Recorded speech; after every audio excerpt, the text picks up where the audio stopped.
Bonjour le jour! On se retrouve pour un nouveau type de vidéo qui va parler des aides en France auxquelles vous avez le droit, vous les jeunes. Donc je vais parler uniquement des 18-25 ans, peut-être même plus à certains moments. Ça va être des vidéos, une série de vidéos du moins, qui va être en 3 parties normalement. Donc la première partie, celle qu'on va faire aujourd'hui, elle va parler des logements. La deuxième partie va uniquement être basée sur la santé, parce qu'elle est assez longue. Et la troisième partie va parler de tout ce qui est emploi et aussi du permis de conduire pour les jeunes ou pour ceux qui sont à la recherche d'un emploi et qui ont besoin de ça. Donc je vais vous parler de, comme je vous ai dit, des aides en France qui sont accessibles pour nous, qui y a le droit, comment on peut y être éligible, etc. Dans la barre d'infos, je vais mettre le lien du site de la CAF déjà, qui fait tout ce qui est calcul, éligibilité, etc. Et un autre site, je sais plus c'est quoi. En gros, tu mets tout ce qui est relevé d'impôts, tes coordonnées, ce que tu fais dans la vie, tes relevés, ceci, cela, etc. Ça te fait un calcul sur toutes les aides auxquelles tu as le droit. Et ça va être beaucoup plus simple pour toi. Ça prend 5 minutes il me semble, sauf qu'il faut vraiment que tu aies tous tes revenus, tes fiches d'impôts, etc. sous les yeux. J'ai voulu le faire la dernière fois, c'était, je les avais pas, enfin... Il fallait ça, je le savais pas. Et comme j'avais la flemme de sortir tous mes papiers, bah je l'ai pas fait. Et de toute façon, je sais qu'en ce moment, j'ai le droit à aucune aide, clairement. Donc voilà, c'est parti. Ah oui, première fois de ma vie que j'ai fait une ligne, comment on dit déjà, un script pour justement ne pas m'emmêler les pinceaux. Et ma soeur me dit souvent que je répète beaucoup de mots parasites, on va dire. J'essaye vraiment de maîtriser, mais d'un autre côté, j'essaye vraiment de faire en sorte que ça sorte naturellement de ma bouche, pas de reprendre les mots ou de refaire les scènes, on va dire, pour bien dire la phrase d'une traite. Mais c'est pas facile, hein, quand t'as pas l'habitude et quand tu fais pas souvent de vidéos, c'est pas évident. Donc on commence avec les APL. Tout le monde connaît les APL, on sait très bien que nos parents y ont déjà goûté. Hein. Par contre, on sait pas que nous-mêmes y avons le droit. Pour nous, c'est faut que tu sois un daron pour avoir des APL. Mais non, pas forcément. Les APL sont pour qui? Elles sont pour tout le monde. À condition d'être titulaire d'un contrat de location qui est à votre nom, pas au nom de X ou Y. Bien évidemment, occuper le logement en tant que résidence principale.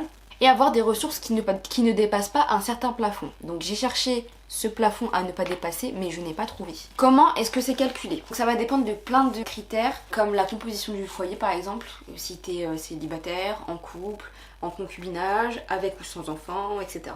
De la zone géographique du logement, des ressources de l'ensemble du foyer, donc toutes les personnes qui habitent dans ce foyer-là, toutes les ressources ensemble en gros, et du montant du loyer hors charge, etc. Comme je vous ai dit, pour savoir si vous êtes éligible à cette aide, vous allez sur le site de la CAF, vous faites le calcul, ils vous disent si vous l'êtes ou non, et puis voilà. Ensuite, comme autre aide, on a l'ASL. Ça, c'est souvent pour ceux qui n'ont ni le droit aux APL, ni le droit aux ALF. Je sais plus qu'est-ce que ça veut dire. J'ai pas jugé intéressant d'en parler. Cette aide, elle est surtout pour ceux qui n'ont pas accès ni à l'un ni à l'autre. Ça va souvent être utile plutôt pour les étudiants, avec les mêmes critères et conditions que l'APL. La troisième et dernière aide, enfin, sur le papier en tout cas, parce qu'il y en a d'autres, elles sont plus complexes à expliquer. En fait, en lisant, je me suis renseignée, tu vas comprendre, mais pour retranscrire ça en vidéo, c'est un petit peu compliqué. Donc je vous invite à faire vos propres recherches, vous mettez en mots-clés, je sais pas moi, aide logement pour jeunes, un truc comme ça, et vous allez tout trouver. La dernière aide, c'est l'OCAPAS. Maintenant, apparemment, ça s'appelle le Pass GRL. Je sais pas si c'est la même chose que Action Logement ou si c'est vraiment deux choses différentes, mais en tout cas, ça m'a parlé et je sais qu'à l'époque où j'avais mon appartement, j'ai utilisé cette aide. Donc c'est un système de caution gratuite, c'est tout simplement pour éviter les loyers impayés. Pour pouvoir en bénéficier, vous allez sur leur site, vous mettez Action Logement ou l'OCAPAS, il faut que le propriétaire... Petite parenthèse, je sais pas si c'est possible en HLM d'y avoir accès. Par contre, dans le privé, vous y avez le droit. À condition que votre propriétaire soit inscrit à cette aide. Parce qu'il y en a qui refusent de l'avoir ou qui n'ont pas fait. Moi, mon propriétaire à l'époque l'avait fait. Du coup, j'ai envoyé les papiers qu'il fallait, lui il m'a donné les papiers qu'il fallait, etc. Ça, vous pouvez lui demander au moment de la signature, tout simplement. Moi, je l'avais pas fait parce que je connaissais pas encore cette aide, mais je lui ai envoyé un mail pour lui demander, il m'a dit que oui, voilà quoi, ça s'est très bien passé, ça a été très rapide aussi. Qui y a accès? Ça va être pour les moins de 30 ans. Et je vais lire un petit peu pour...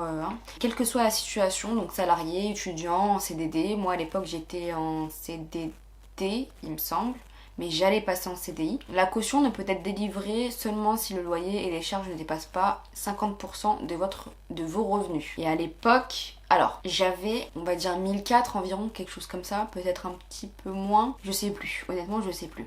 Bref, pour ma part, j'ai fait pour pouvoir meubler l'appartement sans avoir à être dans le rouge ou quoi que ce soit, pour être tranquille. Et d'ailleurs, j'ai bien fait de le faire. J'avais un loyer de 560 €, charges comprises. J'ai eu une aide de 500 €. Je sais pas si tout le monde a le droit au même montant, mais en tout cas, c'est ce que j'ai eu moi. En ce qui concerne le remboursement, j'ai choisi 50 € par mois, donc en 10 mois, c'était plié. Il n'y a pas d'intérêt, donc ça a taux zéro. Comme je vous ai dit, j'ai vraiment bien fait. Je me suis dit, mais non, tranquille, moi je vais passer un loyer d'avance, nanani, nanana. Au final, vraiment, j'ai bien fait parce que j'ai pu me meubler tranquillement sans avoir à me dire je vais me retrouver dans la merde parce que j'ai tout meublé et pourtant j'ai pas pris du haut de gamme ou quoi que ce soit. Parce que je savais que j'allais pas rester longtemps dans cet appartement. Pour un loyer de 560 €, j'avais une paye de 1400, donc voyez si vous êtes dans les environs.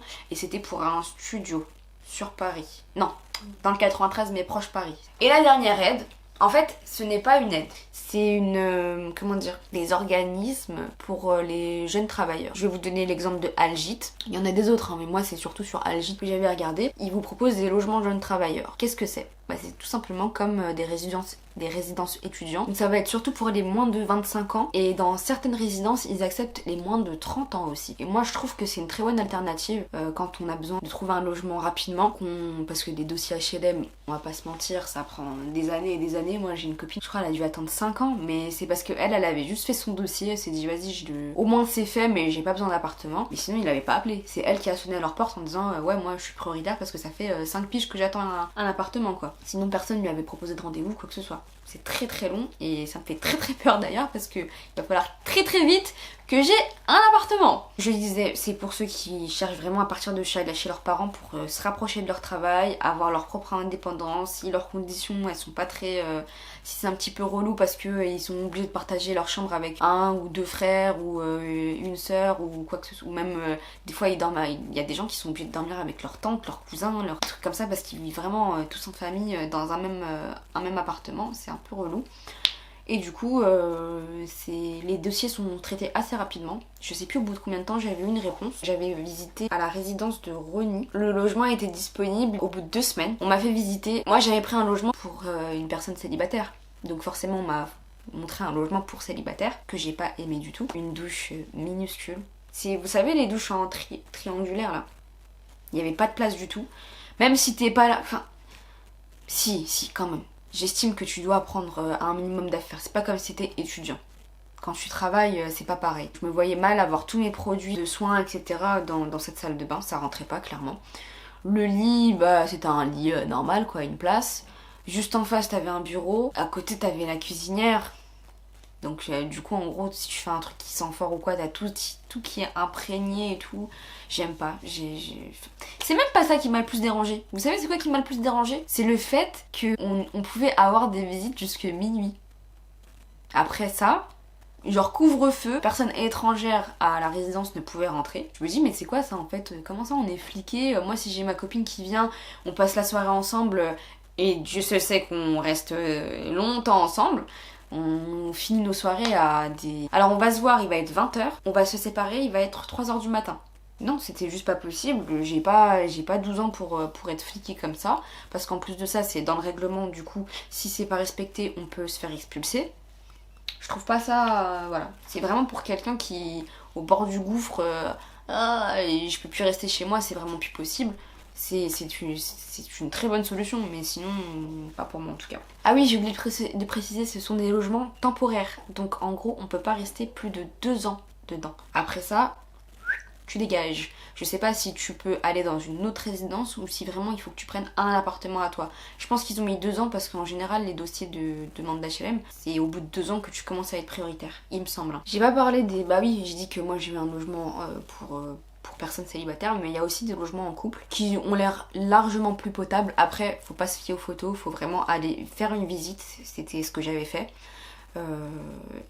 Par contre, franchement sur les photos, ça fait vraiment un petit cocon pour un couple. Ils proposent des berceaux, j'avais vu des berceaux sur certaines photos, mais je me vois mal En fait, je vois mal un couple avoir un enfant dans ce genre d'appartement, juste ce genre de résidence, parce que je sais pas si elles sont toutes comme ça, mais en tout cas, celui de Ronnie, ça faisait rapidement foyer. Franchement,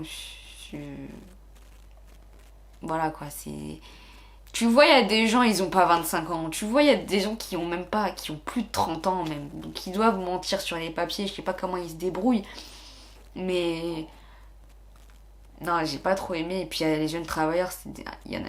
Après, c'est Ronnie, donc c'est pas objectif ce que je suis en train de dire. Parce que j'étais en train de vous dire qu'il y en a d'autres qui faisaient un petit peu racaille. Soit on était au foyer, soit on était dans la zone. Donc...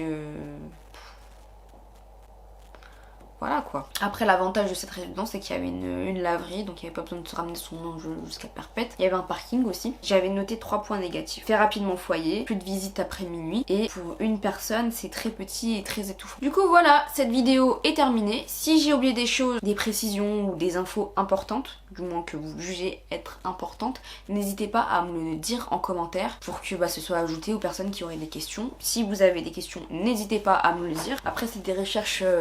que j'ai faite, hein. Je pense que vous pouvez avoir vos réponses aussi sur internet, comme j'ai pu avoir mes réponses sur internet, parce que c'est pas en appelant la CAF que vous allez en avoir. Je vous mets les liens en barre d'infos. La prochaine vidéo, ce sera sur la santé, et ce sera uniquement sur les aides qui concernent la santé. N'hésitez pas à vous abonner sur ma chaîne, à vous abonner sur mon Instagram, à vous abonner aussi à notre chaîne qu'on a Sam et moi, même à la sienne aussi. De toute façon, tout est dans la barre d'infos. Vous avez tout, vous êtes grand, vous êtes majeur et vacciné maintenant, hein. Vous allez prendre votre indépendance, donc vous pouvez faire ça tout seul. Sur ce, je vous dis salut, à très vite.